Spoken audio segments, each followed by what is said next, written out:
Alhamdulillah wassalatu wassalamu ala Rasulillah wa ala alihi wa sahbihi wa mawalah wa la hawla wa la quwwata illa billahi wa ba'd.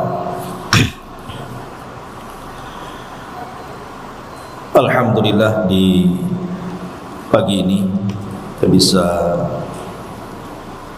duduk untuk bertalabul ilmi tanpa salawat dan juga salam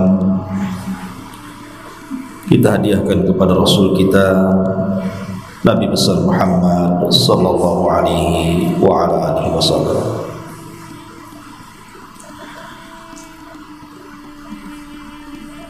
Teruskan kajian kita masih membahas tafsir singkat dari surah An-Nazi'at,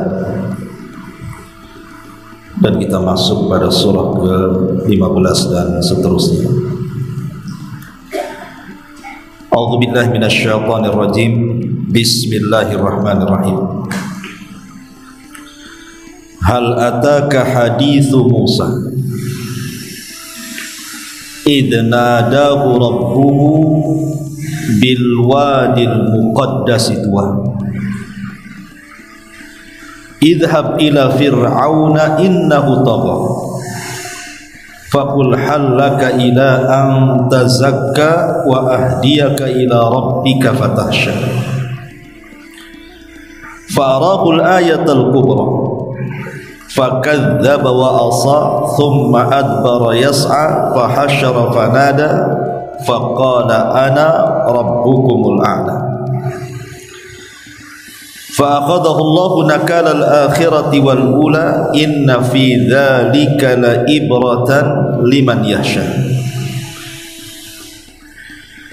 Sudahkah sampai berita kepadamu wahai Muhammad tentang kisah Nabi Musa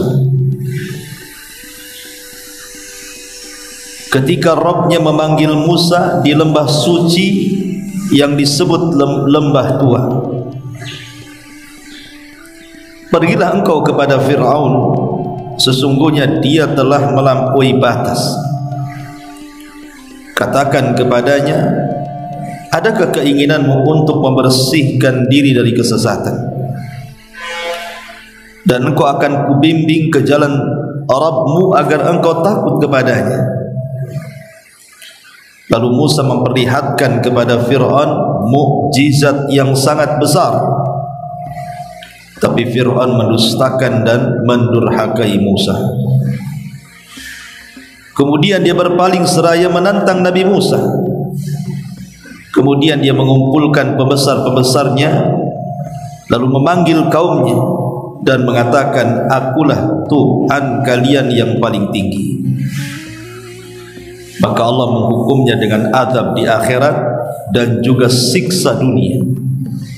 Sungguh pada yang demikian itu terdapat pelajaran bagi orang-orang yang takut kepada Allah Subhanahu wa ta'ala. Baik, di sini Allah Subhanahu wa ta'ala mengatakan, hal ataka hadithu Musa. Sudahkah sampai kepadamu wahai Muhammad tentang kisah Nabi Musa? Kisah Nabi Musa berbeda dengan kisah-kisah nabi-nabi yang lainnya, karena banyak pelajaran yang bisa kita petik dalam kisah perjalanan. Makanya kisah Nabi Musa itu dianjurkan di dalam Islam untuk dibaca seminggu sekali. Kapan itu? Di hari Jumat. Kita disuruh untuk selalu mengingat kisah Nabi Musa alaihi salatu wassalam di dalam surah Al-Kahfi. Setiap Jumat bayangkan kita dianjurkan, disunnahkan membaca surah Al-Kahfi. Kenapa? Karena dalam surat itu ada kisah Nabi Musa alaihissalam ketika mencari ilmu kepada Nabi Khidir, dan itu terulang-ulang setiap Jumat kita baca kisahnya. Yang anehnya lagi, kisah dalam surah Al-Kahfi itu kan banyak, bukan kisah Nabi Musa saja. Ada kisah Dzulqarnain, ada kisah Ashabul Jannatain, ada kisah Ashabul Kahfi sendiri, dan ada kisah Nabi Musa dengan Khidir. Tetapi kisah-kisah itu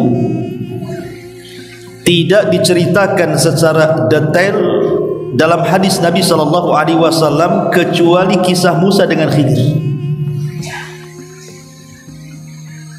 Kisah Dzulqarnain cukup panjang dalam Quran, tapi dalam sunnah Nabi SAW Rasul tidak menceritakan secara detail. Begitu juga Ashabul Kahfi, dalam Quran panjang kisahnya, tapi dalam sunnah Nabi SAW tidak dikisahkan secara detail. Begitu juga kisah Ashabul Jannatain, berbeda dengan kisah Musa dengan Khidir. Selain dikisahkan cukup panjang dalam Quran, dikisahkan juga dalam hadis Nabi SAW. Bahkan hampir 2 lembar dalam Sahih Bukhari itu mengkisahkan bagaimana kisah Rasul atau kisah Musa dengan Khadir alaihi salatu wassalam. Kenapa begitu detailnya kisah Nabi Musa ini? Karena banyak pelajaran yang kita akan petik dalam kisahnya ini, dan banyak sekali kisah-kisahnya.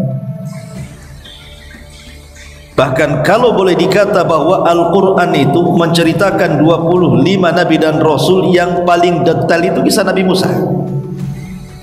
180 lebih penyebutan dalam Quran itu, mulai dari masa kelahirannya, masa remajanya, sampai kepada pernikahannya, sampai kepada diangkatnya menjadi Nabi dan Rasul, sampai kepada mendakwai Fir'aun, sampai kepada berduel dengan tukang-tukang sihir, belum lagi menghadapi kekerasan dan bebalnya Bani Israel. Hampir dalam Quran itu, setiap surat itu hampir lewat kisah-kisah Nabi Musa itu, saking detailnya.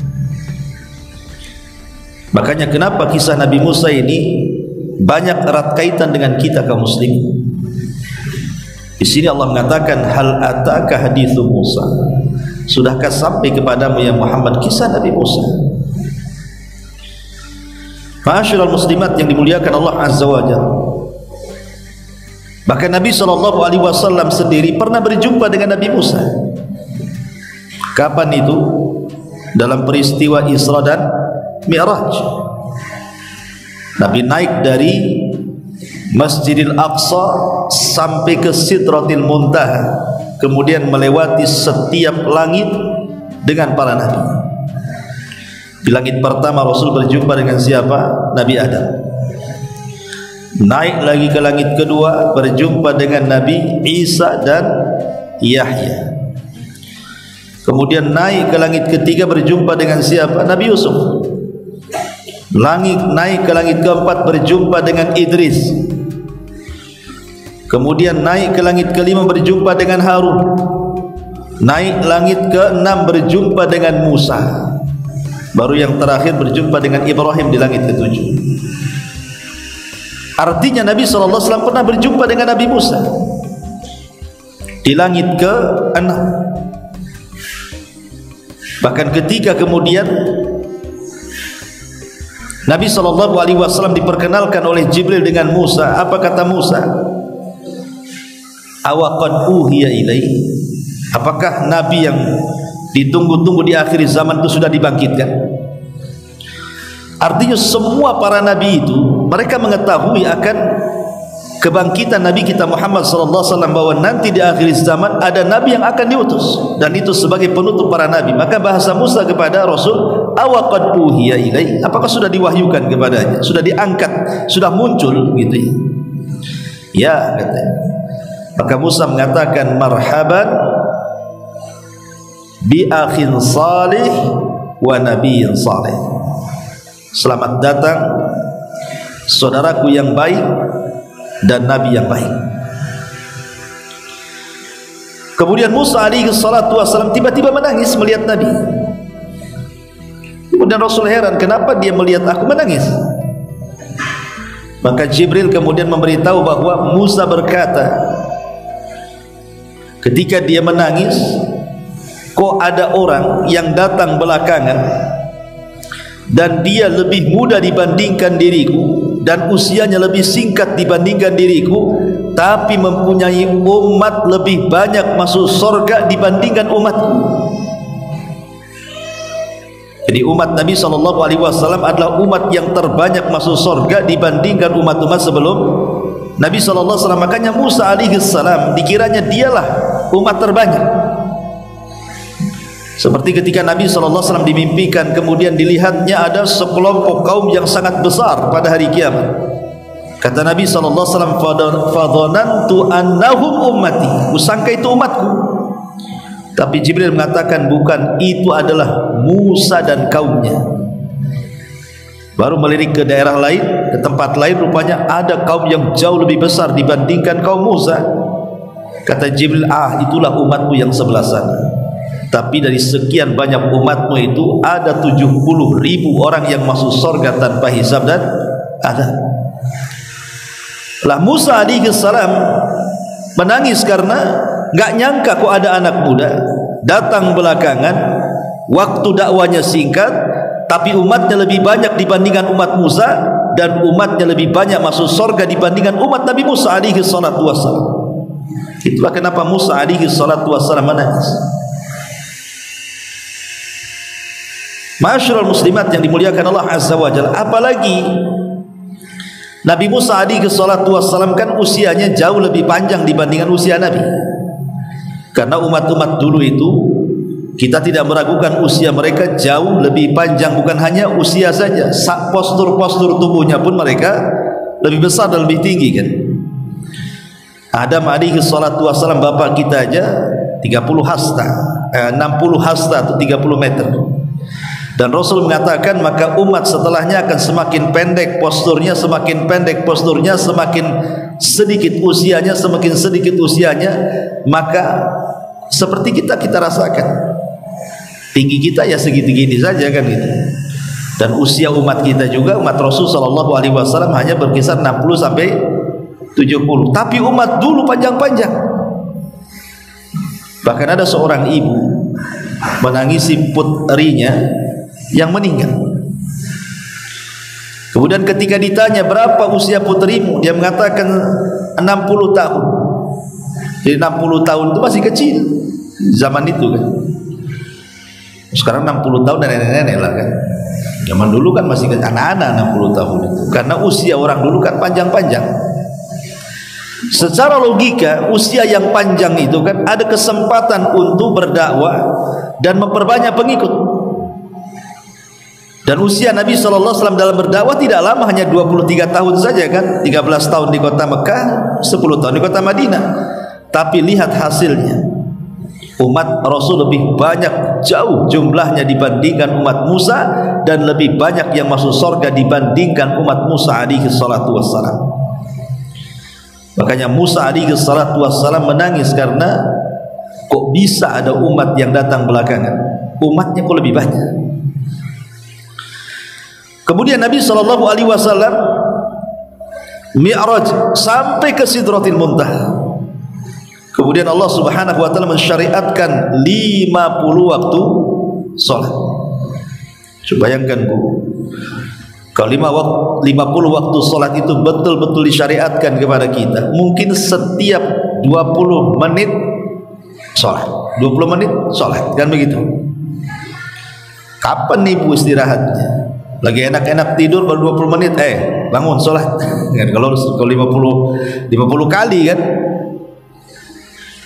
Tetapi kemudian ketika Nabi SAW turun dan berjumpa dengan Nabi Musa kembali di langit ke-6, Musa bertanya, apa yang diperintahkan Rabbmu kepadamu? Maka Rasul mengatakan khamsina salatan, Allah merintahkan 50 kali sholat. Musa kaget dan mengatakan, umatmu tidak sanggup, karena aku sudah coba kepada umatku Bani Israel yang postur dan kekuatannya jauh lebih kuat dibandingkan umat, mereka tidak sanggup. Sebaiknya kau minta keringanan. Maka Nabi SAW mengikuti sarannya Nabi Musa, minta keringanan kepada Allah, tetapi dipangkas 5 waktu sholat saja, jadi 45. Turun lagi berjumpa dengan Nabi Musa, berdiskusi lagi, kata Musa, minta lagi, naik lagi, minta keringanan, umatmu tidak akan sanggup. Akhirnya dipotong 5 waktu lagi jadi 40. Asyik bolak-balik ke atas ke bawah, ke atas ke bawah, setiap ke atas dipotong 5 dan 50, 45, 40, 35, 30, 25, 20, 15 sampai ke 10, sampai ke 5 waktu. Ketika Nabi Musa berkata, umatmu tidak akan sanggup. Bayangkan, Musa sudah mengatakan, hatta di angka 5 waktu saja Musa mengatakan umatmu tidak akan sanggup. Shadaqa Musa, benar. Musa sudah benar kata-katanya. Bayangkan 5 waktu saja banyak umat Islam yang tidak sanggup melakukannya kan. Sekarang pertanyaan, lebih banyak yang sholat atau tidak sholat? Lebih banyak yang tidak sholat manusia. Lebih banyak ke masjid atau tidak ke masjid? Lebih banyak tidak ke masjid. Yang dalam ke masjid saja yang lebih banyak yang mengejar sop pertama atau kedua atau ketiga, ya sop paling belakang lah. Kemudian setelah lurus saf-safnya ditanya lagi, lebih banyak yang khusyuk atau tidak? Jadi sebenarnya orang-orang yang betul-betul sholat itu tidak banyak. Makanya Musa mengatakan minta lagi lah naik keringanan itu. Masalahnya kalau minta keringanan sekali potong 5, ini tinggal 5. Kalau naik lagi ya hilang lah kan gitu. Tapi Nabi mengatakan fastahyaitu rabbi, aku malu kepada Rabbku. Sudahlah, tidak apa-apa 5 waktu saja. Dari sini kita tahu bahwa jasanya Nabi Musa kepada kita. Kalau seandainya Musa tidak menyarankan Rasul untuk meminta keringanan, habislah kita sholat 50 waktu. Kan jasanya Nabi Musa. Karena Musa mengatakan, aku loh sudah perintahkan Bani Israel, mereka gak sanggup, apalagi umatmu gitu. Jadi bentuk kasih sayang Nabi Musa kepada kita sebenarnya. Maka di sini Allah mengatakan, hal ataka hadithu Musa, sudah sampaikah kepadamu wahai Muhammad tentang kisah Nabi Musa? Maka di zaman Nabi SAW ketika Rasul setelah perang Hunain mendapatkan harta rampasan perang cukup banyak, kemudian orang-orang muhajirin dilebihkan dalam pembagian ghanimah dibandingkan orang-orang Ansar. Datang orang yang botak kepalanya, namanya Dzulhuwaisirah. Dzulhuwaisirah namanya, Hurqus, atau nama aslinya Hurqus, tapi nama kunyahnya, laqabnya Dzulhuwaisirah. Nama aslinya Hurqus Ibn Zuhair At-Tamimi. Jadi Dzulhuwaisirah ini tiba-tiba nyeletuk kepada Nabi SAW, i'dil ya Muhammad, adillah Muhammad, sebagi-bagi macam ini pula. Maka Rasul marah dan mengatakan, illam a'dil faman ya'dil, kalau aku tidak adil, kata Rasul, siapa yang lebih adil daripada aku? Kemudian hadis ini panjang. Di ujung hadis kata Nabi SAW, rahimallahu akhi Musa, laqad udhiya akthar min dzalik fasabar. Semoga Allah merahmati saudaraku Musa, dia lebih banyak ujiannya dibandingkan diriku dan dia sabar. Jadi seolah-olah ketika Allah mengatakan hal ataka hadithu Musa, sudahkah sampai kepadamu ya Muhammad kisah tentang Nabi Musa, ini disyaratkan kepada ayat Al-Quran, fasbir kama sabara ulul azmi minar rusul. Sabarlah wahai Muhammad sebagaimana sabarnya para utusan dari kalangan ulul azmi. Nuh, Ibrahim, Musa, Isa, itu ulul azmi. Seolah-olah Allah ingin katakan, dengan aku menceritakan kisah-kisah orang-orang sebelummu dari kalangan para nabi, wahai Muhammad, ambillah pelajaran dari mereka. Hal ataka hadithu Musa. Karena kisah-kisah itu, kata Sufyan Ats-Tsauri rahimahullahu taala, jundun min junudillah. Kisah itu satu tentara dari tentara-tentara Allah. Kalau ibu lagi sedih karena faktor penyakit, maka lihatlah kisah Nabi Ayub. Bangkitlah semangat kita. Kalau kita mamanya dirundung banyak sekali musibah-musibah dengan kematian-kematian, maka lihat juga para nabi yang lainnya. Nabi Ayub juga sama, anak-anaknya mati semua. Kalau kita dapat tantangan dakwah di dalam berdakwah, lihat bagaimana Musa mendapatkan tantangan dari Bani Israel. Jadi kisah-kisah itu sebenarnya memberikan semangat kepada kita supaya kita bangkit. Itulah kenapa kemudian kisah ini dikisahkan kepada Rasul untuk dijadikan ibrah sendiri bagi Nabi dan bagi umat Nabi sallallahu alaihi wa ala alihi wasallam. Bahkan satu hari Nabi sallallahu alaihi wasallam pulang dari Hunain, berangkat ke Hunain, melihat ada pohon bidara yang sangat besar sekali. Tiba-tiba para sahabat berhenti. Kemudian mengatakan, ya Rasulullah, lah ya sahabat-sahabat yang berhenti itu sahabat yang baru masuk Islam, akidahnya belum kokoh, tauhidnya belum kuat. Tiba-tiba nyeletuk kepada Rasulullah, ya Rasulullah, ij'al lana dzata anwat kama lahum dzatu anwat. Rasul, bisa enggak kau buatkan pohon macam itu, katanya, seperti orang-orang musyrik punya pohon macam-macam itu. Kata Rasul, itu apa? Biar kami menggantungkan pedang-pedang kami sebelum perang, sebagaimana orang-orang musyrik menggantungkan pedang di pohon itu sebelum perang, karena sebuah keyakinan berkah tabaruk dengan pohon bidara. Maka Rasul marahlah. Kata Rasul, Allahu Akbar, qultum kama qalat Banu Israil li Musa. Lagi-lagi Rasul menyebut Nabi Musa di sini. Ucapan kalian itu persis seperti ucapan Bani Israel kepada siapa? Kepada Musa, yang mengatakan ij'al lana ilahan kama lahum alihah.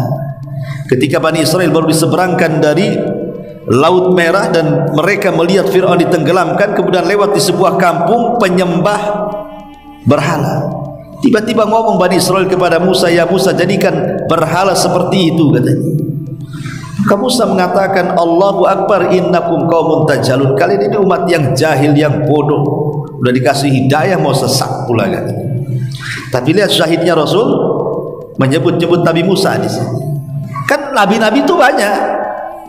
Ya, kenapa tidak disebut Ibrahim, disebut Saleh, Syuaib? Kenapa mesti Musa? Menunjukkan bahwa kisah Nabi Musa ini ada erat kaitan dengan kita kaum muslimin. Maka mempelajari kisah Nabi Musa ini kita akan dapatkan pelajaran yang luar biasa. Karena Nabi SAW juga banyak menceritakan tentang kisah Nabi Musa. Ma'asyiral muslimat yang dimuliakan Allah Azza wa Jalla, hal ataka hadithu Musa. Di dalam Al-Quran, kisah-kisah para nabi itu tidak semua detail dikisahkan. Bahkan ada nabi yang nggak ada kisahnya pula. Namanya ada, kisahnya tak ada. Contoh Ilyasa, Dzulkifli, namanya disebutkan dalam Quran, tapi kisahnya nggak ada. Ya, tidak dalam Quran, tidak pula dalam Sunnah. Sehingga akhirnya untuk mengkisahkan nabi-nabi yang tidak dikisahkan dalam Quran dan Sunnah, terpaksa rujukannya kemana?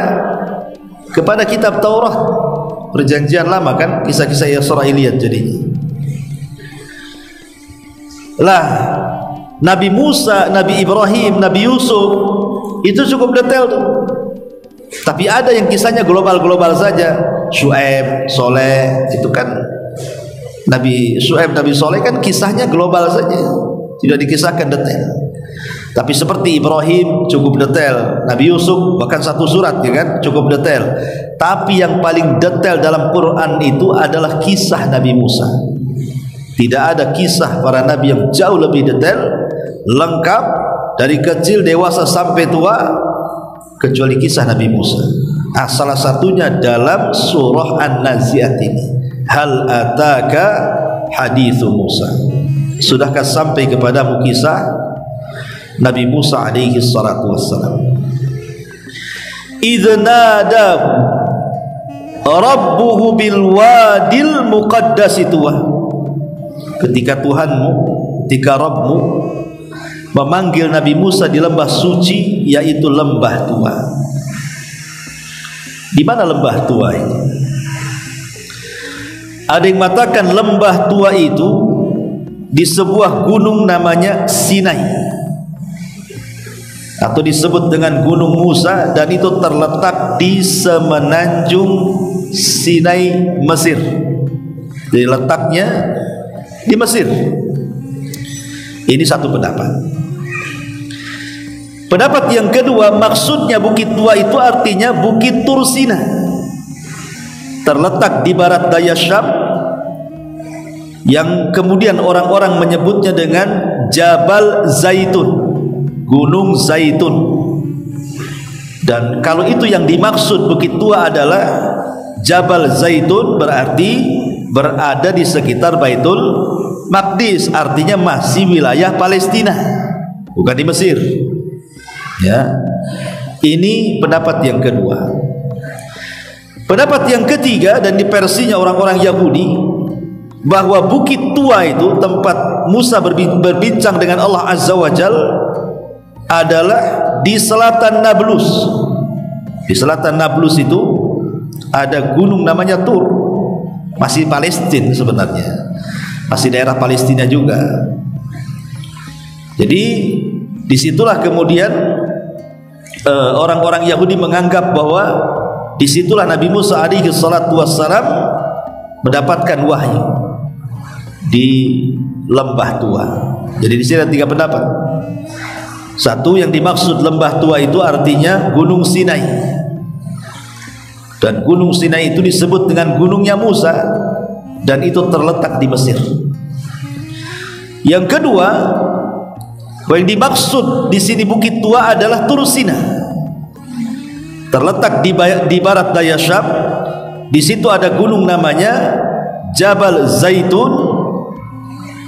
Kalau itu yang dimaksud, berarti Jabal Zaitun itu berada di sekitar Baitul Maqdis, masuk wilayah Palestina. Tapi yang ketiga, bukan di barat daya Syam, tetapi terletak di selatan Nablus, artinya di situ ada gunung yang orang-orang menyebutnya Tur, dan itu masih kawasan Palestina. Wallahu alam. Ya, ini kan masalah-masalah sejarah begini tidak bisa kita pastikan. Kalau memang penyebutan bukit tua itu jelas di Mesir atau Palestina, tentu Quran menyebutkannya kan.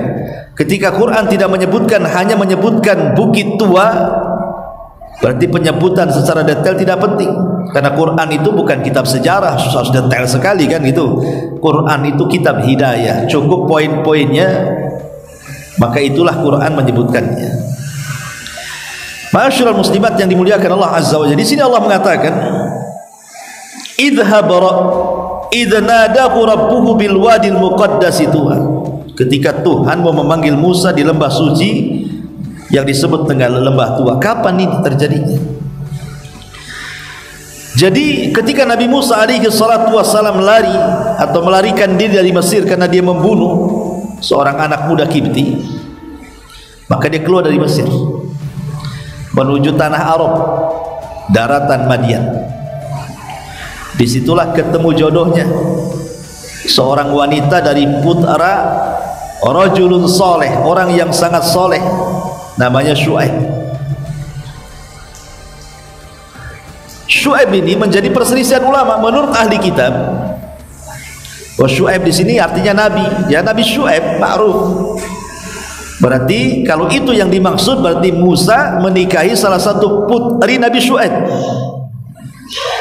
Tapi pendapat yang kuat tidak ketemu zamannya Syuaib dengan Musa.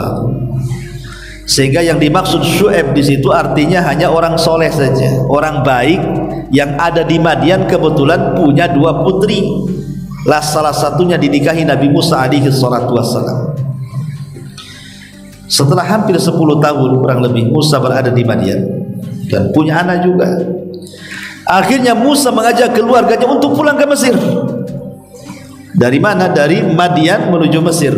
Lah di pertengahan perjalanan obor Nabi Musa ini padam. Obor Nabi Musa ini padam. Kan di zaman dulu belum ada senter kan, kalau berjalan di padang pasir malam-malam.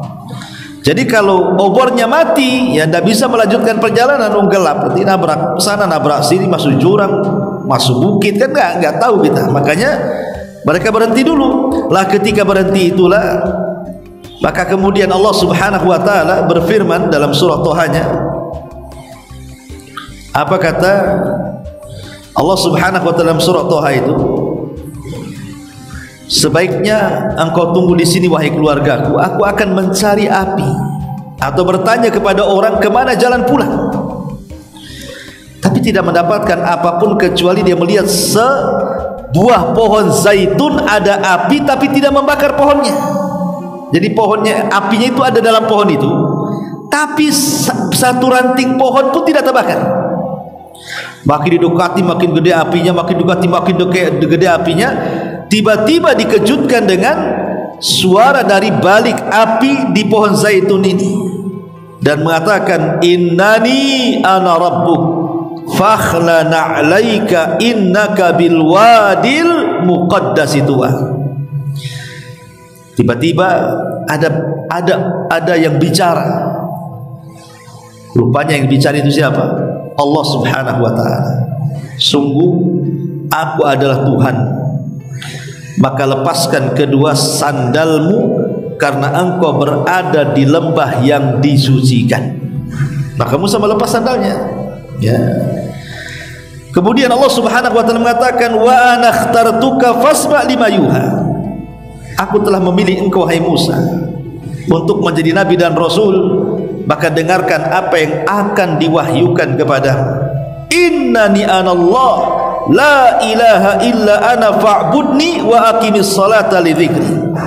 Sungguh aku adalah Allah yang tidak ada Tuhan selain daripada aku, maka sembahlah aku dan laksanakanlah salat untuk senantiasa mengingatku.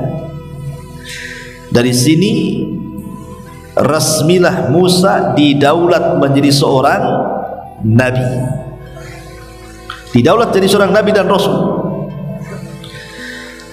Lah yang namanya para nabi dan rasul kan tentu harus punya mukjizat kan, supaya umatnya yakin bahwa itu nabi kan. Kalau tidak mendatangkan mukjizat, banyak yang kufur jadinya. Makanya Allah Subhanahu Wa Taala hendak memberikan mukjizat kepada Nabi Musa. Lah kebetulan ketika Nabi Musa mencari perapian itu, dia akan bawa tongkat tuh kemana-mana. Musa bawa tongkat biasanya untuk ngarahkan kambing-kambing kemana-mana, bawa tongkat. Jadi Allah Subhanahu Wa Taala ingin menjadikan tongkat itu mujizatnya. Makanya Allah mengatakan, wa ma tilka biyaminika ya Musa. Apa yang di tangan kananmu hai Musa, kata Allah. Maka Musa mengatakan, qala hiya asaya atawakkau 'alaiha wa ahassu biha 'ala ghanami wa liya fiha ma'aribu ukhra. Musa berkata, ini tongkatku, aku bertumpu padanya, aku merontokkan daun-daun dengannya, aku kasih makan kambing dengan tongkat ini, dan bagiku masih banyak manfaat tongkat ini. Maka tiba-tiba Allah mengatakan, kalau begitu alqiha ya Musa, lemparkan tongkatmu. Kemudian tiba-tiba Musa fa'alqaha fa'idha hayyatun tas'a. Ketika tongkat dilempar, tiba-tiba jadi ular dahsyat, ular besar. Musa kagetlah, bahwa tongkat jadi ular ini gimana ceritanya? Tapi Allah mengatakan, khudha wa la takhaf sanu'iduha siratahal ula. Ambil kembali ular itu, jangan takut, kami akan mengembalikannya kepada keadaan semula. Masalahnya Musa tidak tahu itu mukjizat. Kata Allah, suruh ambil kepalanya, nanti akan kembali kepada semula. Maksudnya nanti jadi tongkat lagi gitu kan. Tapi kan Musa nggak yakin, takut dia. Gimana ini? Dipegang buntut, nyaplok kepala. Dipegang kepala, makin nyaplok lagi kan gitu ya. Takutlah Nabi Musa. Makanya Allah mengatakan jangan takut. Terserah mau ambil dari arah mana, mau dari buntut, mau dari kepala, nanti balik jadi tongkat tuh. Ketika dipegang betul jadi tongkat lagi. Ini bukan sulap, bukan sihir, ini mukjizat. Ya. Cukup sampai di sini? Tidak. Allah ingin bekali mukjizat yang lainnya. Qala khudha wa la takhaf sanu'iduha siratahal ula wadmam atau wadmim. Wadmum yadaka. Wadmum yadaka ila janahika takhruj bayda min ghairi su'i ayatan ukhra. Dan kepitlah tanganmu ke ketiak. Maksudnya begini. Maksudnya begini. Masukkan itu tanganmu ke ketiakmu seperti ini. Kemudian tarik lagi. Maka tiba-tiba ketika Musa melakukan seperti itu, tangannya bercahaya. Tangannya bercahaya. Jadi Allah mengatakan dan kepitlah tanganmu ke ketiakmu niscaya ia keluar menjadi putih bercahaya tanpa ada cacat. Bukan berarti ada cacat di tanganmu gitu ya, sebagai mukjizat yang lain untuk. Makanya Nabi Musa kan mencari penerangan untuk jalan. Jadi Nabi Musa tidak perlu bawa obor lagi, cukup dengan tangannya saja terang semua kan itu. Kemudian Allah mengatakan sanurika min ayatinal kubra, untuk kami perlihatkan kepadamu sebagian dari tanda-tanda kebesaran kami yang sangat luar biasa. Lah setelah Musa berdialog dengan Allah, dipertontonkan oleh Allah mukjizat yang akan dibawanya, mulailah Allah perintahkan tugas kepada Nabi Musa. Apa tugasnya? Idhab ila fir'auna innahu tagha. Pergi kau ke Fir'aun. Itu si Fir'aun itu tagha, melampaui batas. Ibu, istilah Fir'aun itu dalam Quran sering saya jelaskan ya. Kalau disebut kata Fir'aun berarti ini merujuk kepada apa? Kepada gelaran. Fir'aun itu gelar bukan nama.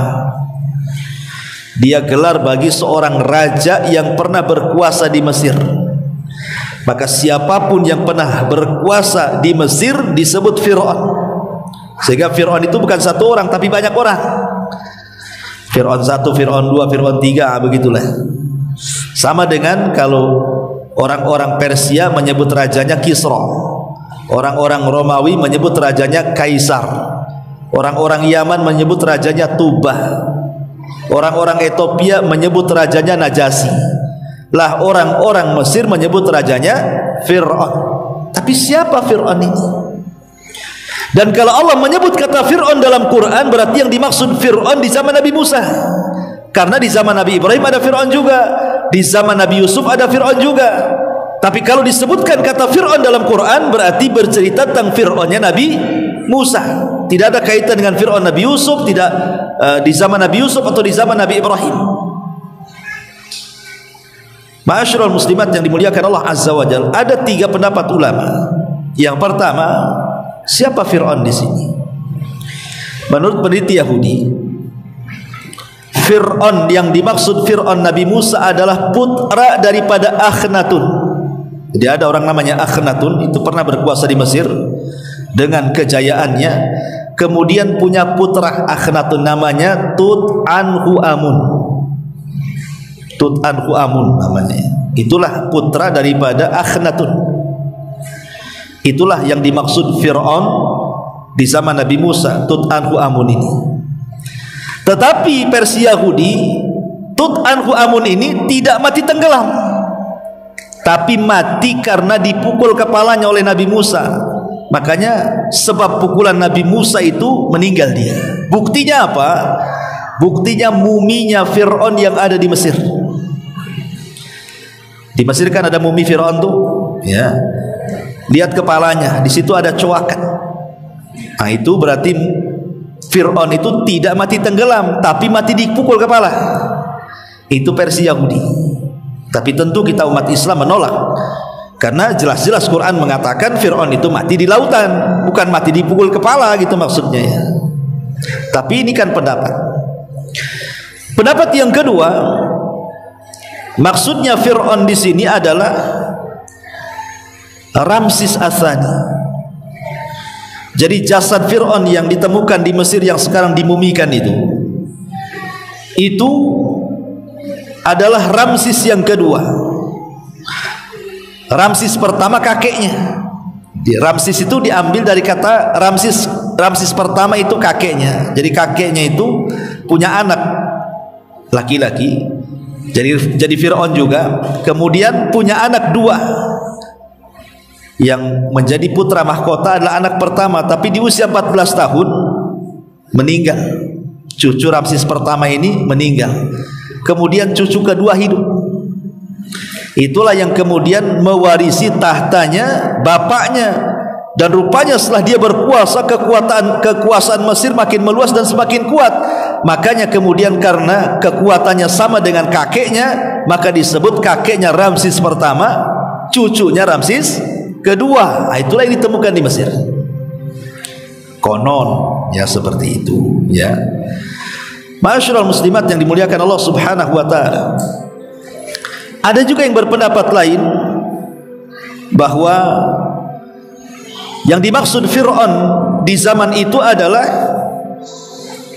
namanya Abul Abbas Al-Walid ibn Mus'ab. Jadi Fir'aun di zaman Nabi Musa itu namanya Abul Abbas Al-Walid ibn Mus'ab. Jadi kakek buyutnya namanya Rayyan ibn Walid. Itu Fir'aun di zaman Nabi Yusuf. Di zaman Nabi Yusuf itu Fir'aunnya namanya Rayyan ibn Walid. Orangnya beriman, ngikut agama Nabi Yusuf. Tapi ketika Rayyan meninggal, kemudian tahta kekuasaan Fir'aun ini, Fir'aunnya Rayyan jatuh kepada anaknya namanya Qabus ibn Mus'ab. Orangnya jahat dia, tetapi kemudian meninggal dunia. Setelah itu digantikan oleh saudaranya, itulah Abul Abbas Al-Walid ibn Mus'ab. Rupanya lebih jahat lagi. Itulah Fir'aun di zaman Nabi Musa. Dari sini kita tahu bahwa kita tidak bisa memastikan yang mana satu, apakah Fir'aun di zaman Nabi Musa itu namanya Ramses, ataukah namanya Abul Abbas Al-Walid ibn Mus'ab, atau namanya Tut Anhu Amun, gitu ya. Tidak penting bagi kita. Quran hanya mengatakan Fir'aun ya Fir'aun. Sebagaimana Nabi SAW mengatakan setiap umat ada Fir'aunnya, dan Fir'aunnya umat ini Abu Jahal, kata Rasul. Adapun siapa namanya tidak penting. Kalaupun kemudian terjadi polemik seperti ini, kan kita tidak bisa memastikan mana yang satu, kan namanya polemik. Yang jelas bahwa ada Fir'aun di zaman itu yang sangat bengis sekali, yang bermusuhan dengan Musa alaihi salatu wassalam. Ma'asyiral muslimat yang dimuliakan Allah azza wa jalla, di sini Allah Subhanahu wa taala kemudian mengatakan, idz nada rabbuhu bil wadil muqaddasi tuwa idhhab ila fir'auna innahu tagha. Pergi kau kepada Fir'aun. Fir'aun ini orang yang melampaui batas. Kenapa Fir'aun bisa melampaui batas? Ada dua sebabnya. Sebab pertama, karena tahta kekuasaannya takut runtuh. Kenapa takut runtuh? Karena Bani Israel ini suka bercerita tentang kisah Nabi Ibrahim. Jadi dulu Nabi Ibrahim ketika hijrah dari Babylon Irak ke Palestina, kemudian karena terjadi pacaklik, akhirnya Ibrahim hijrah lagi dari Palestina ke Mesir. Sempat tinggal di Mesir beberapa waktu. Rupanya istrinya diculik Raja Mesir, Raja Fir'aun Mesir di zaman Nabi Ibrahim. Mau dirobek kehormatannya, tapi Allah selamatkan. Akhirnya Raja pun malah memberikan hadiah berupa budak namanya Hajar. Ibrahim marah, sehingga Ibrahim kemudian berdoa kepada Allah agar nanti satu hari keturunannya ada yang bisa menggulingkan kekuasaan si Fir'aun ini. Lah, kata-kata Ibrahim ini, doa Ibrahim bahwa kelak nanti dari anak turunanku akan ada yang menggulingkan kekuasaan Fir'aun ini, terus ucapan ini ternukil dari generasi ke generasi sampai kepada Bani Israel. Kedengaran sama Fir'aun di zaman Nabi Musa. Jangan-jangan ucapan-ucapan itu benar, doanya Ibrahim itu bahwa nanti akan ada dari keturunannya yang akan menumbangkan kekuasaan Fir'aun, katanya. Dari situlah dia mulai bengis Fir'aun itu, karena takut kekuasaannya jatuh. Yang kedua disebabkan mimpi.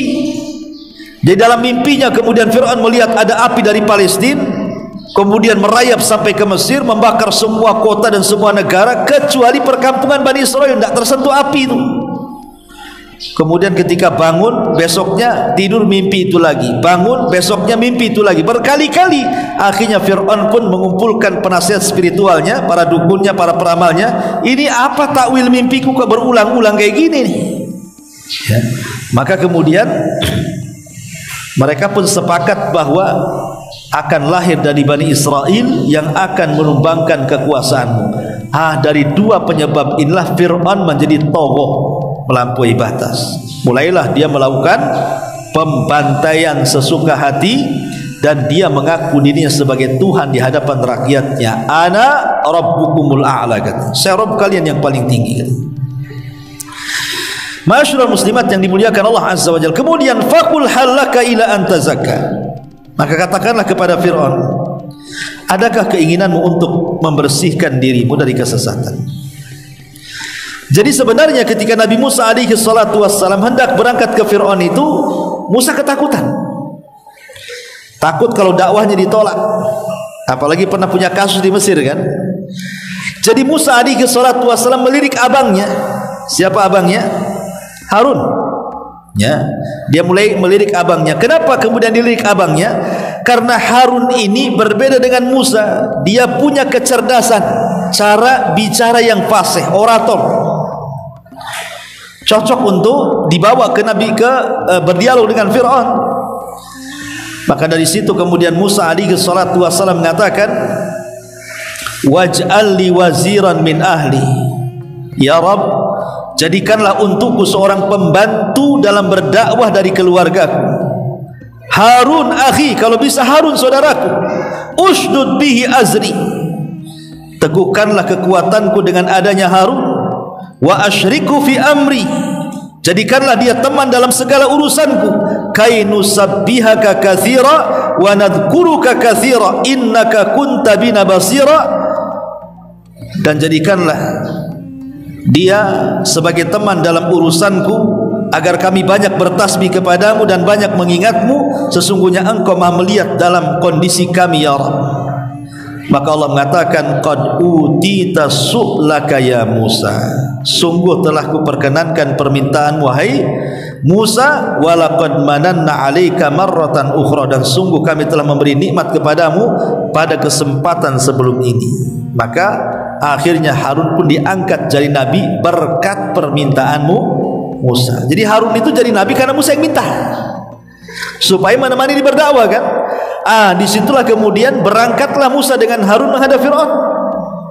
Makanya Allah Subhanahu wa taala katakan di sini, idhab ila fir'auna innahu tagha faqul hal laka ila an tazakka, maka katakanlah kepada Fir'aun, adakah keinginan untuk membersihkan dari kesesatan? Wa ahdiyaka ila rabbika fatahsya, dan engkau akan kubimbing ke jalan Rabbmu agar engkau takut kepada Rabbmu. Sebenarnya dialog Nabi Musa dengan Fir'aun ini banyak dicantumkan dalam Quran, banyak sekali ya, tapi tidak mungkin saya ceritakan karena waktu juga. Tetapi di sini Allah mengatakan fa'arahul ayatal kubra, ketika dalam sela-sela perbincangan antara Musa dengan Fir'aun, hiwar itu, perdebatan antara Musa dengan Fir'aun, akhirnya kemudian Fir'aun mengatakan, kalau engkau ngaku jadi nabi, kau ngaku jadi rasul, didatangkan Allah untuk berdakwah kepadaku. Setiap nabi dan rasul harus punya mukjizat, tampakkan mukjizatmu. Jadi Fir'aun meminta kepada Musa untuk menampakkan mukjizatnya. Maka Allah katakan fa'arahul ayatal kubra, lalu Musa memperlihatkan kepada Fir'aun mukjizat yang besar. Bayangkan, di satu istana Fir'aun sedang duduk di singgasana, kemudian para pembesarnya duduk di sekitarnya, kemudian Musa dan Harun berada di tengah-tengah. Kemudian Musa pun melemparkan tongkatnya, tiba-tiba jadi ular besar, kadang membesar, kadang mengecil, kadang berlari sekit sana sini. Ketakutan orang-orang itu, Fir'aun ketakutan. Bayangkan, padahal Fir'aun itu ngaku Tuhanmu, kok kok bisa Tuhan takut ular? Ya. Kan Fir'aun yang mengatakan ana rabbukumul a'la, saya Rabb kalian yang paling tinggi. Lihat ularnya Nabi Musa, takut dia. Berarti kan Tuhan abal-abal namanya ya, Tuhan gak jelas. Maka akhirnya Musa pun mengambil lagi ular yang sedang berlari sana sini, tiba-tiba jadi tongkat. Akhirnya kemudian dia kepitkan tangannya di ketiaknya, tiba-tiba bercahaya. Oh, kata Fir'aun, oh Musa ini sudah mempelajari banyak sihir rupanya. Kalau itu yang dipelajari, aku juga punya tukang-tukang sihir. Akan kuadukan tukang sihirku dengan engkau, wahai Musa. Kata Nabi Musa, silahkan. Ya. Kemudian Fir'aun malah membalik, kira-kira kapan waktunya. Musa cerdas. Musa ingin bahwa ini pertempuran antara dia dan tukang sihir Fir'aun itu disaksikan orang ramai. Akhirnya menawarkan bagaimana kalau diadakan Yaumuz Zina, ya, hari di mana kerajaan membuat ulang tahun besar, ya, Agustusan mungkin bahasa kitanya kan, di mana semua orang cuti keluar semua bisa nonton, gitu ya. Deal or no deal? Oh, deal lah katanya Fir'aun. Ditentukanlah waktunya Yaumuz Zina. Dan Musa juga meminta satu permintaan lagi, kalau bisa duelnya jangan malam, buat duel di waktu duha supaya manusia melihatnya. Sebenarnya Nabi Musa tahu kekuatan sihir itu menguat di malam hari. Makanya Musa mengambil titik kelemahan tukang sihir, maka diajak duel di siang hari. Karena kejahatan itu kan lebih banyak di malam hari, makanya kita disuruh berlindung dari malam hari. Min syarri ghasikin idza waqab. Karena sihir dihantar di malam hari. Orang yang hasad juga di malam hari. Kemudian bakteri-bakteri, penyakit-penyakit, virus-virus itu semua terbang di malam hari. Makanya kita berlindung dari malam hari. Makanya Musa cerdas, duelnya di siang hari waktu duha. Ketika betul-betul datang kemudian waktu duha itu, betul-betul duel tuh Musa dengan tukang sihir. Subhanallah, dengan izin Allah Musa mampu mengalahkan ribuan tukang sihir Fir'aun. Bahkan yang lebih hebat lagi, tukang sihirnya Fir'aun malah kemudian beriman kepada Nabi Musa, sujud semuanya. Fir'aun marahlah, tukang sihirnya malah beriman kepada Musa pula. Maka Fir'aun mengatakan, amantum qabla an adana lakum. Kurang ajar kalian, kalian beriman sebelum aku izinkan. Subhanallah, beriman saja harus minta izin si Fir'aun. Saya akan bunuh kalian kalau kalian tidak murtad. Tapi tetap mereka istiqomah. Akhirnya betul seluruh tukang sihir itu paginya berduel dengan Musa, kemudian kalah, kemudian bertobat, kemudian sujud, sorenya dibantai Fir'aun, semua mati. Kata Abdullah ibn Abbas radhiyallahu anhu, lihat tukang-tukang sihir itu. Di pagi hari mereka tukang sihir yang jahat, di sore hari mereka para syuhada yang baik, ya. Tetapi melihat kenyataan seperti ini, Fir'aun pun tidak mau juga beriman. Makanya Allah mengatakan, fakadzdzaba wa asa. Fir'aun bukannya beriman, justru makin mendustakan dan makin durhaka kepada Musa. Tsumma adbara yas'a, kemudian dia berpaling seraya menentang Nabi Musa. Fahasyara fanada, maka Fir'aun pun mengumpulkan seluruh orang-orangnya. Faqala, dan dia mengatakan, ana rabbukumul a'la, saya Rabb kalian yang paling tinggi. Ana rabbukumul a'la, kata. Bayangkan, dosa mana lagi yang paling dahsyat, yang paling besar dibandingkan seorang hamba mengaku dirinya Tuhan. Makanya sejak itu Fir'aun itu orang yang paling bejat, yang paling melampaui batas, dan namanya selalu terukir buruk baik dalam kitab Taurat, Injil ataupun Quran. Kalau disebut Fir'aun saja konotasinya sudah nggak benar. Dan sampai hari ini tidak ada orang tua kalau punya anak namanya Fir'aun. Siapa nama anaknya, Bu? Fir'aun, Ustaz. Nggak ada. Ya. Nggak ada orang ngasih nama anaknya Fir'aun karena tahu siapa Fir'aun. Disebut Fir'aun itu hanya untuk mencela saja. Dasar Fir'aun kamu, kan itu ya. Hanya untuk mencela orang aja, karena memang Fir'aun itu begitu. Makanya Rasul ketika melakobi Abu Jahal, Fir'aun, kata Rasul, likulli ummah Fir'aun wa Fir'aunu hadhil ummah Abu Jahlin, katanya. Setiap umat punya Fir'aun, dan si Fir'aunnya umat ini Abu Jahal, kata Rasul. Melakobi orang dengan Fir'aun, kan Rasul sallallahu alaihi wasallam, karena ya Fir'aun memang orangnya jahat. Sebab itulah setelah kejadian itu Fir'aun tidak berani mengganggu Nabi Musa. Ada yang mengatakan selama 40 tahun setelah kejadian duel itu, Nabi Musa fokus berdakwah di tengah-tengah Bani Israel dan tidak ada gangguan dari Fir'aun. Disitulah banyak mukjizat yang ditampakkan Nabi Musa, baik di hadapan Fir'aun ataupun di hadapan Bani Israel. Seperti apa umpamanya mukjizatnya? Ingat, Nabi Musa itu kan dikenal dengan 9 ayat, 9 mukjizat yang disebutkan dalam Quran itu. Pertama, batu yang memancarkan air karena dipukul tongkatnya Nabi Musa, Al-Hajar, batu. Kemudian yang kedua, Syakul Bahri, terbelahnya lautan. Kemudian yang ketiga, tongkat. Kemudian yang keempat, pacaklik yang berkepanjangan. Ketika Fir'aun semakin kurang ajar, dibuatnya pacaklik satu Mesir itu. Kemudian yang kelima, adanya tofan. Kemudian yang keenam, belalang dan kutu. Kemudian yang nomor 7, kodok dan katak di mana-mana. Kemudian yang nomor 8, air menjadi darah. Dan yang ke-9, tangan yang bercahaya. Itulah yang disebut 9 ayat, 9 mukjizat Nabi Musa. Kalau disebutkan 9 Nabi mukjizat, nah itulah mukjizat-mukjizat ini. Tapi subhanallah, mukjizat ditampakkan di hadapan Fir'aun dan kaum Kipti, mukjizat dihadapkan di tengah-tengah Bani Israel, tidak juga mereka beriman. Enggak beriman juga. Akhirnya Musa berinisiatif, oh tidak bisa ini, harus memindahkan Bani Israel dari tanah Mesir ke tanah perjanjian. Dari situ kemudian Musa membawa Bani Israel keluar dari Mesir. Fir'aun tahu, enggak terima. Akhirnya kemudian Fir'aun pun menyusul Bani Israel dan meniatkan untuk membantainya mereka semuanya. Akhirnya mereka pun sempat bingung, karena ketika sudah mentok jalannya, di hadapannya ada lautan, di belakangnya ada Fir'aun dan pasukannya. Mereka mengatakan kepada Nabi Musa, innahum lamudrakun. Ya Musa, lihat, si Fir'aun sudah dekat dengan kita, dia melihat kita ini, bagaimana nasib kita nih? Tapi Musa mengatakan, inna ma'iya rabbi sayahdin. Jangan takut, kebersamaan Allah itu pasti Allah nggak mungkin membiarkan kita, pasti kasih jalan nanti. Lihat keyakinan Nabi Musa, tawakalnya kuat kepada Allah. Harusnya kita seperti itu. Dalam kondisi genting, kaitkan hati dengan Allah, nanti akan dicarikan jalan keluar.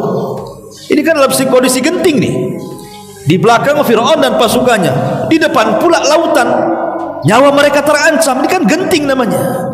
Tapi Rasul mengajarkan tawakal yang kuat kepada Nabi Musa mengajarkan tawakal kuat kepada Bani Israel. Inna ma'iya rabbi sayahdin.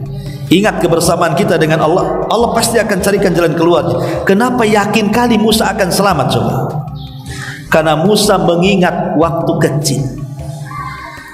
Waktu Musa masih bayi, dimasukkan di kotak sama ibunya. Kalau hendak menyusui, ditariklah kotak itu dari sungai Nil. Kemudian disusui, habis disusui ditaruh lagi di kotak, dihanyutkan lagi, karena takut dibunuh oleh Fir'aun dan tentaranya. Allah takdirkan kotak pula itu hanyut.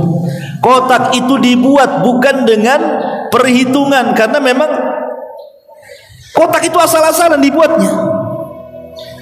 Dan kotak asal-asalan bisa saja Musa tenggelam. Tapi Allah selamatkan Musa kecil itu yang belum ada tenaga sama sekali untuk berenang kalau tenggelam. Ini waktu kecil tidak punya tenaga, masih bayi, Allah selamatkan. Sekarang Musa jadi nabi, tidak mungkin enggak Allah selamatkan. Makanya dia yakin mengatakan, tenang, kebersamaan Allah bersama kita, pasti ada jalan. Betul, Jibril turun dari langit mengarahkan Musa untuk memukulkan tongkatnya di lautan itu. Terbelah menjadi 12 jalan. Kenapa 12 jalan? Karena 12 kabilah Bani Israel, masing-masing dikasih jalan masing-masing. Ketika mereka sudah di seberang, Fir'aun pula nyusul disangka jalan pada lautan. Ketika Fir'aun di tengah-tengah lautan itulah Allah katakan di sini, fakadzdzaba wa asa thumma adbara yas'a fahasyara fanada faqala ana rabbukum al-a'la fa akhadahu Allahu nakalal akhirati wal ula. Maka Allah hukum si Fir'aun ini dengan azab baik di akhirat ataupun siksa dunia. Siksa dunia Allah tenggelamkan. Fa'aghraqna, Allah tenggelamkan Fir'aun itu dan seluruh prajuritnya, tidak ada yang selamat. Adapun kalau memang betul yang selamat jasadnya Fir'aun itu hanya untuk sebagai bukti bahwa sejarah itu ada, walaupun tidak bisa dipastikan apakah mumi Fir'aun hari ini itu Fir'aun di zaman Nabi Musa kah atau Fir'aun di zaman setelahnya kah, wallahu a'lam. Tapi yang jelas bahwa Allah abadikan jasadnya Fir'aun untuk menjadi sebuah ayat. Makanya di sini Allah mengatakan inna fi dzalika la ibratan liman yakhsha. Sungguh pada yang demikian itu terdapat pelajaran bagi orang-orang yang takut kepada Allah Subhanahu wa taala. Wallahu a'lam bishawab. Ini di antara sekilas kisah Nabi Musa alaihi salatu wassalam dalam surah An-Nazi'at. Tapi sampai di sini kita buat tanya jawab, kalau tidak kita tutup.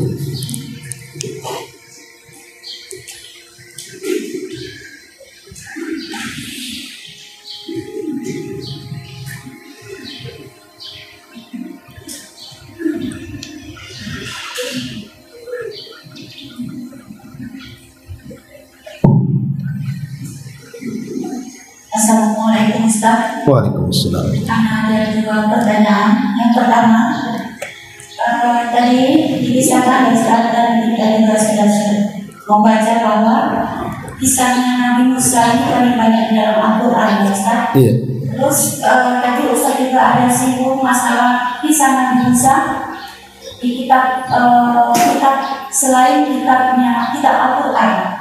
Yang aku tanyakan Ustaz, berarti kisahnya Nabi Musa di dalam Injil atau dalam Taurat itu tidak dirubah dengan mereka, Ustaz? Wallahu a'lam. Alhamdulillah. Yang jelas bahwa Taurat dan Injil itu adalah kitab yang sudah tidak bisa dipertanggungjawabkan keotentikannya. Itu saja. Kenapa? Tentu alasannya beda dengan Quran. Kalau Quran itu memang Allah sendiri menjamin penjagaannya. Allah yang jaga. Mana dalilnya? Inna nahnu nazzalna dzikra wa inna lahu lahafidun. Kami yang turunkan Quran, kami yang akan menjaganya. Jadi Allah sendiri yang menjamin. Tapi tidak ada jaminan kepada Taurat, Injil dan Zabur. Makanya dengan seenak perutnya mereka merubah-rubah, dan Al-Quran menjelaskan bagaimana buruknya tabiat orang-orang ahli kitab itu. Yuharrifunal kalima'an mawadhi. Mereka suka merubah-rubah kalimat dari tempat-tempat dengan cara mengganti, menghapus dan begitu seterusnya. Makanya keberadaan kitab-kitab langit selain Al-Quran itu tidak bisa dipertanggungjawabkan keotentikannya, keabsahannya itu. Kenapa? Karena sudah bercampur antara firman Allah dengan ucapan-ucapan manusia. Dan kalau sudah bercampur, ada ucapan manusia, ada firman Allah, layakkah menjadi solusi? Ya tidak layak. Solusi itu hanya firman Allah saja, baru dia solusi. Kalau sudah ada kata-kata orang di situ, nggak jadi solusi lagi lah. Jadi itulah penyebabnya kenapa Al-Quran lebih terjaga, karena Allah sendiri yang menjaminnya. Berbeda dengan kitab-kitab yang betul semua datang dari Allah, tapi Al-Quran dilebihkan dengan dijamin penjagaannya oleh Allah Azza wa Jalla secara langsung. Buktinya apa? Buktinya anak kecil bisa menghafal Quran, tapi tidak ada sejarahnya orang hafal Taurat dan Injil. Makanya tidak terjaga akhirnya. Wallahu a'lam. Yang kedua, Ustaz, terkait tentang Palestina, ya Ustaz. Anda nggak tahu ya Ustaz, cuma pengen penjelasan dari Ustaz. 2 hari belakang ini, kisah-kisah atau foto-foto anak Palestina itu sudah berubah gambar, ya Ustaz. Berubah menjadi semangka-semangka yang banyak yang kita lihat di profil, bahkan dijadikan seperti permainan kartun makan semangka dan hal-hal yang lain. Dan anak sendiri rasa tidak terima dan sedih, ya Ustaz. Kenapa kita itu mengungkapkan sesuatu itu dengan semangka akhirnya, ya Ustaz? Tapi karena anak penasaran, apa sih yang dimaksud dengan semangka di sini? Akhirnya ada penjelasan sedikit, karena dilarang untuk mengibarkan bendera Palestina. Itu yang pertama, apakah itu benar? Terus gimana sikap kita, ya Ustaz, sebagai pengabdi ini yang sudah tahu bahkan menyebarkan kartun-kartun semangka itu Ustaz. Seharusnya kan kita harus menyebarkan banyak doa, tapi kok malah saudara-saudara seiman kita terutama umat ini ikut gencar dalam takut semangka dan memberi reaksi dengan hal yang demikian. Apa itu dibenarkan sekarang? Pak Mati itu jual semangka nggak? Ini jual semangka pula deh. Gini ya, media itu yang megang bukan kita. Media itu yang megang orang Yahudi. YouTube nih siapa yang punya? Yahudi. Jadi kalahnya kita umat Islam itu karena tidak megang media. Yang memegang media dunia ini, Facebook, YouTube, apa semua itu semua orang-orang bukan orang Muslim. Ada Yahudi, Nasrani, sehingga mereka mudah mempropaganda sebuah keinginan. Yang jelek jadi baik, yang baik jadi jelek. Kan media kan begitu. Yang hitam itu bisa jadi putih kalau sudah lewat media. Ya, dengan terus diiklankan lama-lama terpengaruh orang. Awalnya sih biasa-biasa saja, tapi lama-lama menonton akhirnya jadi yakin. Itulah media. Jadi ma'asyiral muslimat yang dimuliakan Allah Azza wa Jalla, saya nggak tahu karena ini baru dapat berita tentang semangka ini. Saya tidak tahu apakah propaganda dari orang kafir, nanti saya pelajari. Tapi yang jelas bahwa kondisi Palestina saat ini semakin hari itu kan semakin memarah, bukan semakin membaik. Bayangkan per hari ini saja sudah hampir 1 bulan kan? Hampir 29 hari atau mungkin 28 hari, 29 lah sekarang kan. Itu yang mati saja sudah menembus angka 10.000, bayangkan. Anggaplah 30 hari sudah menembus angka 10.000 jiwa, kebanyakan anak-anak kecil. Yang 3.000-nya itu anak-anak kecil, itu pun yang sudah terdata, yang hilang nggak tahu kemana. 1.000-an lebih juga katanya, media itu mengatakan seperti itu. Apalagi sekarang ini seperti jalur Gaza, Palestina secara umum, tidak ada jalur internet lagi. Kan Israel sudah memutus internet. Konon katanya ada Starlink atau apa istilahnya, itu pun ya kadang mati kadang hidup karena tergantung baterai. Sehingga sekarang ini yang betul-betul memegang media tentang kondisi Israel itu cuma 2. Kalau berita tidak dari Israel, dari Amerika, cuma 2 saja. Jadi yang bisa memberitakan kondisi Palestina itu cuma 2 itu saja. Kalau nggak Israel, Amerika. Karena tidak mungkin di sana nggak ada internet, cemana mau berkomunikasi, mau nyoting video, mau menjelaskan kondisi mereka, internet pun tak ada. Dan itu memang taktiknya orang-orang kafir barat seperti itu. Jadi seolah-olah kemudian nanti kondisi Israel yang seolah-olah dizalimi oleh Palestina, kemudian kondisi Palestina pula berita tak ada sih, diulang-ulang itu aja, gambarnya tak ada. Ya memang gimana kondisi internet tak ada. Makanya sebenarnya ma'asyiral muslimat yang dimuliakan Allah Azza wa Jalla, kalau melihat berita itu carilah sumber-sumber yang terpercaya. Jangan kemudian mencari sumber yang terkenal menyebar hoaxnya. Menyebar hoax macam-macam, kayak tadi pagi saya jelaskan juga. Ada informasi Imam Mahdi sudah ada di Palestina sekarang. Kapan-kapan Imam Mahdi ke Palestina? Gempa di Baida aja belum. Kan ada gempa tuh dengan kemunculan Imam Mahdi. Tak ada gempa pun, tahu-tahu muncul kata di Palestina. Mahdi yang mana? Jangan Mahdinya Syiah, bukan Mahdinya Ahli Sunnah kan? Nah, kemudian sekarang memang berusaha kemudian Barat itu mulai memecah belah kaum muslimin dengan cara apa? Digiring kepada pemahaman perpecahan dalam masalah agama. Oh itu kan Syiah, itu kan Sunni, itu kan sini, akhirnya dilupakan tentang kondisi orang Palestina. Makanya saya nasihatkan, sudah jangan cerita Hizbullah, jangan cerita Hamas, jangan cerita Iran, jangan cerita Libanon, jangan cerita Yaman, jangan cerita sudah. Sekarang ini bukan itu pembahasannya. Kalau itu fokus yang dibahas sampai kiamat gak selesai, namanya Sunni dengan Syiah itu memang berbeda gitu ya, secara akidah juga beda. Tapi sekarang kenyataan di depan mata kita ini jelas-jelas loh, Zionis Israel ini, Zionis Yahudi ini menyerang kaum muslimin. Yang diserang anak-anak, yang diserang perempuan, yang diserang orang-orang yang tidak sanggup angkat senjata. Ini peperangan yang jelas antara mukmin dan kafir ini. Jangan lagi cerita-cerita yang lain. Ini fokus ke sini. Kecuali kalau memang jelas Zionis Yahudi melawan tentara Hizbullah, gitu jelas kan?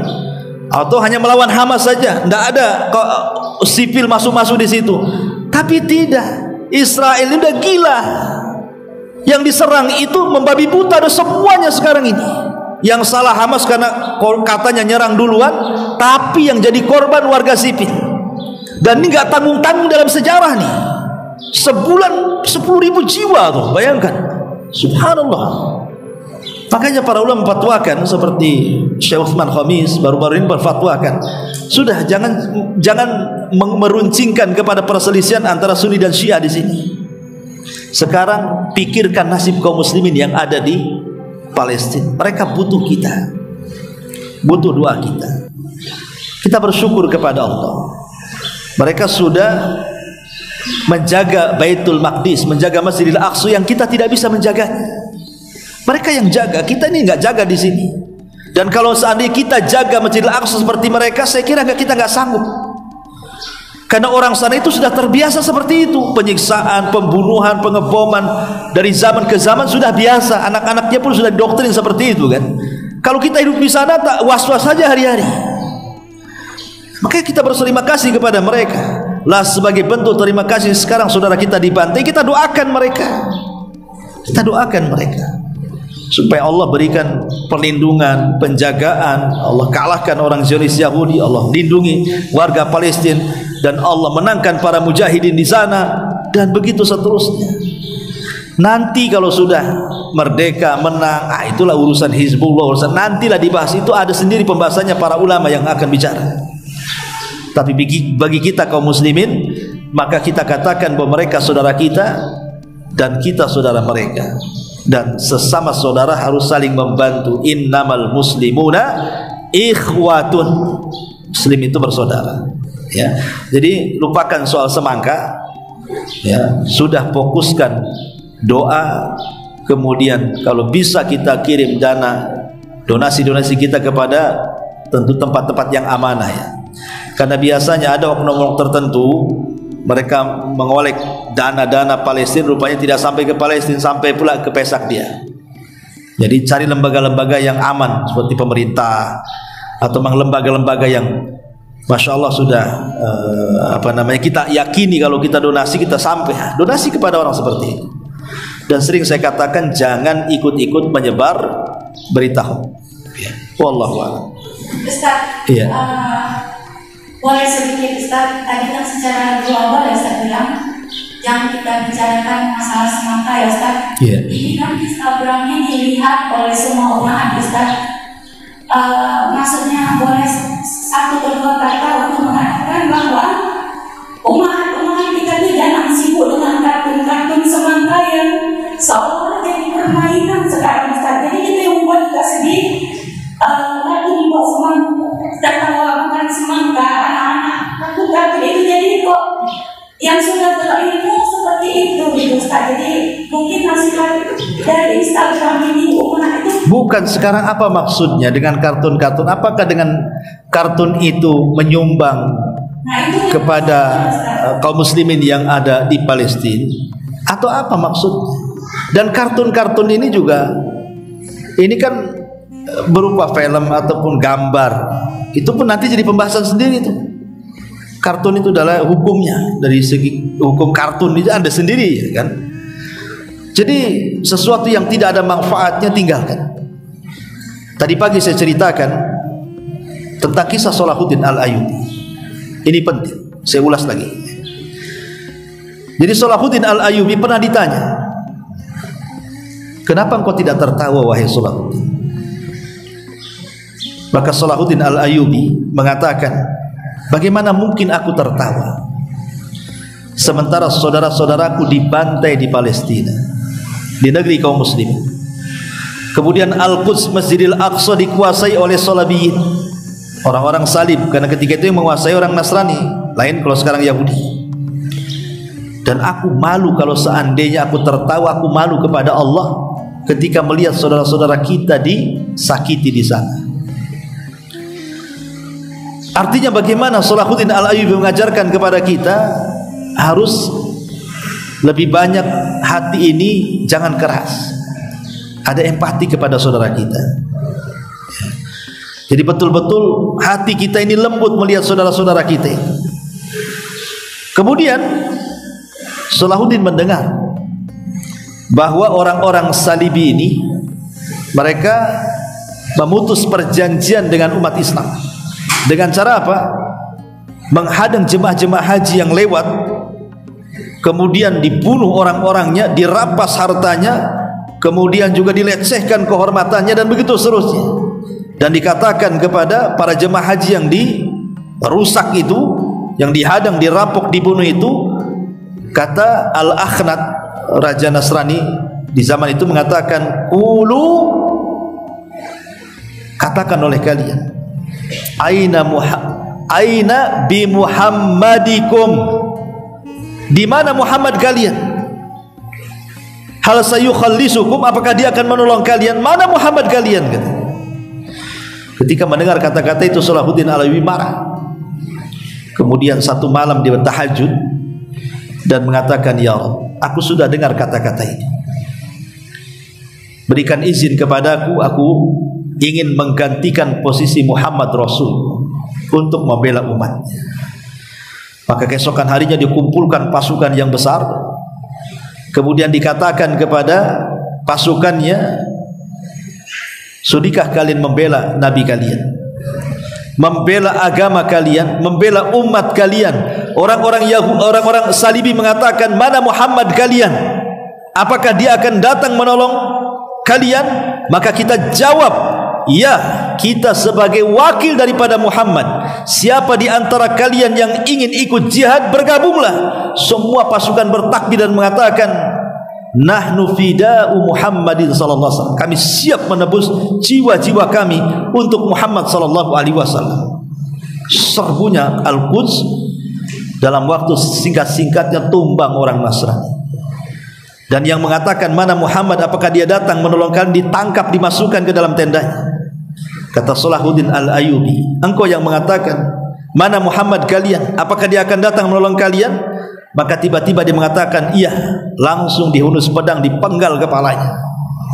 Ya, lihat ini satu kisah yang sebenarnya kalau kita paham, janganlah kita kemudian membuat hal-hal yang tertawa di tengah-tengah saudara kita yang menangis. Kadang kartun ini kan kadang-kadang ada hal yang lucu jadi tertawa, nggak fokus apa yang dilihat di kartun itu. Lebih baik kita sholat, ambil waktu-waktu mustajab, berdoa untuk saudara kita. Dan tidak ada gunanya simbol-simbol kartun-kartun, film-film itu tidak ada gunanya sama sekali.